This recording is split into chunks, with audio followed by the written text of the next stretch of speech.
Shalom, selamat pagi, selamat hari Minggu buat kita hari ini di Minggu 14 Desember 2025 di Minggu Advent yang ketiga. Saya akan menyampaikan renungan dari khotbah hari ini yang terambil dari Yohanes pasal 1 ayat 1 sampai 5 dengan tema dalam Dia ada hidup.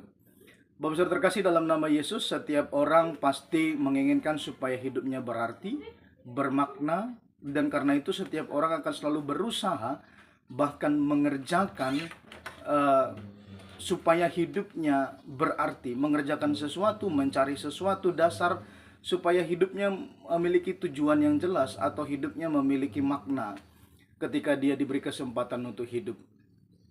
Kita akan belajar bagaimana supaya hidup kita itu mempunyai dasar yang kuat, supaya tujuan hidup kita ini tujuan hidup yang jelas, makna hidup kita ini hidup yang benar, dan kita memiliki pengertian hidup yang sesungguhnya, bukan sekedar berdasarkan apa yang kita rasa, tetapi berdasarkan memang kebenaran sejati dari pencipta kita. Kita akan melihat bagaimana dari pembacaan teks ini, itu saya melihat ada 3 kebenaran. Dalam Dia ada hidup. Artinya apa? Di dalam Yesus kita akan memiliki kehidupan yang pasti, makna hidup yang benar, tujuan hidup yang jelas, bahkan pengertian bagaimana kita harus hidup, untuk apa kita harus hidup.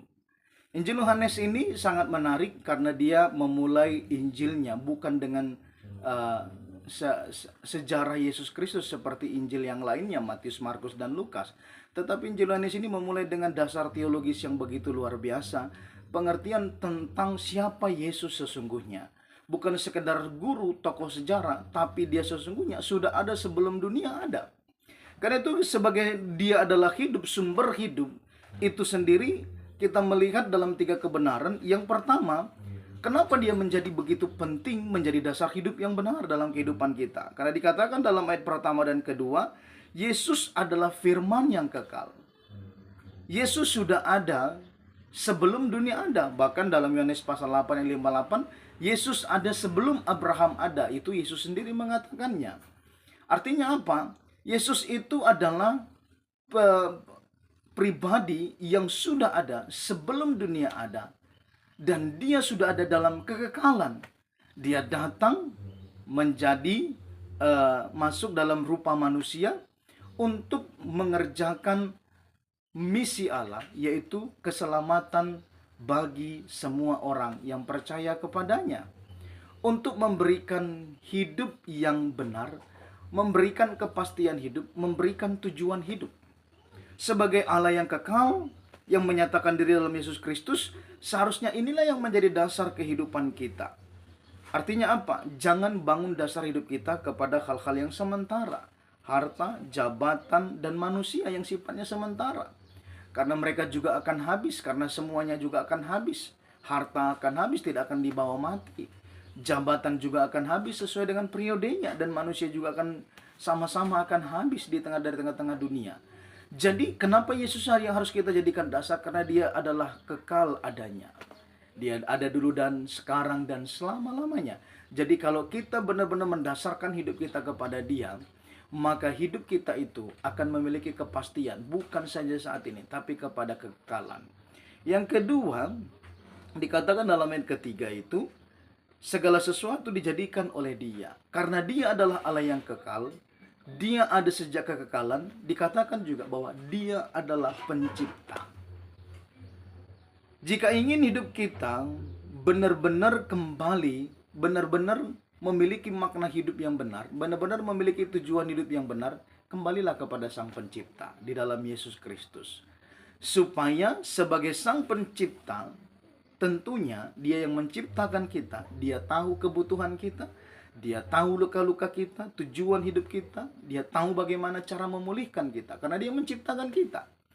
Karena itu tidak ada dasar lain sesungguhnya selain daripada Yesus Kristus untuk kita menjalani kehidupan kita ini kembali kepada Sang Pencipta. Supaya hidup kita mempunyai tujuan hidup yang jelas, datang pada Tuhan. Supaya kita benar-benar menjalani hidup dengan penuh sukacita, kembali kepada Kristus sebagai pencipta kita, sebagai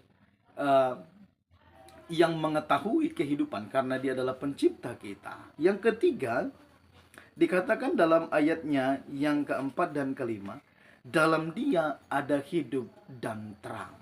Artinya apa? Kalau dia adalah Allah kekal, pencipta, maka dalam dia adalah sumber kehidupan sejati. Kehidupan di sini berbicara tentang kehidupan secara rohani. Artinya apa? Keselamatan kekal. Mengingatkan kepada kita bahwa hidup kita akan kembali kepadanya. Hidup kita bukan saja hidup sekarang ini, tapi sesudah kehidupan ini, itu ada kehidupan di antara dua pilihan. Apakah kita mau kepada kekekalan neraka atau kekekalan bersama Bapa di surga, kembali kepada Sang Pencipta. Nah, firman Tuhan ini mengingatkan kita bahwa di dalam dia ada hidup, sumber hidup itu sendiri, sumber kekekalan itu sendiri. Sehingga kalau hidup kita sudah benar-benar bergantung dan benar-benar hidup di dalam dia, yang melahirkan kita kembali, yang memiliki hidup yang diubahkan, saya ingin percaya, maka kehidupan kita juga sekarang pasti akan bermakna, pasti memiliki tujuan hidup yang jelas. Sehingga apa yang kita lakukan, kita kerjakan, semuanya memiliki tujuan yang jelas. Kolose 3:23, semua akan kembali kepada Tuhan. Apapun yang kamu lakukan, apapun yang kamu perbuat, perbuatlah dengan segenap hatimu seperti untuk Tuhan. Artinya apa? Semua kita kembalikan kepada Tuhan, kepada Sang Pencipta kita, kepada sumber hidup kita. Sehingga apapun yang kita lakukan, biarlah kemuliaan nama Tuhan. Dan dikatakan dia juga terang. Artinya apa? Dia akan memberikan arahan yang jelas. Dia akan memberikan tuntunan yang jelas di tengah-tengah dunia yang penuh dengan dusta. Dia akan memberikan namanya damai sejahtera, ketenangan. Di tengah-tengah dunia yang penuh dengan korupsi, dia hadir dalam kekudusan untuk menolong kita hidup dalam kekudusan. Di tengah-tengah dunia yang penuh dengan kegelapan masalah, tapi dia datang sebagai terang, membawa pengharapan. Di tengah-tengah dunia yang hidup dalam kebencian, dia datang dalam terang, membawa kasih, supaya kita benar-benar hidup dalam kasih antara satu dengan yang lain dan mengasihi Tuhan. Sehingga hidup kita benar-benar sungguh-sungguh bermakna dalam kehidupan ini. Dan kita sungguh-sungguh memiliki tujuan yang jelas. Makna hidup kita sekarang itu karena kita tahu bahwa hidup kita akan kembali kepadanya. Di dalam Yesus Kristus kita akan dipastikan untuk mendapatkan keselamatan. Saudara terkasih dalam nama Yesus, sudahkah kita mendasari hidup kita di dasar yang benar? Jangan kepada hal-hal yang fana, tapi kembalilah kepada Sang Pencipta. Di dalam Yesus Kristus, sebagai Allah yang kekal, dia pencipta kita, dia memberikan hidup kita, dan dia sumber hidup kita. Dia akan memberikan terang, petunjuk bagi kita, arahan bagi kita, supaya hidup kita dapat menjalani di tengah-tengah, dapat kita jalani di tengah-tengah dunia yang penuh dengan kegelapan, tapi terang Kristus menerangi hidup kita, sehingga kita mampu berjalan tetap memuliakan nama Tuhan. Amin. Tuhan Yesus memberkati. Selamat hari Minggu, selamat melayani.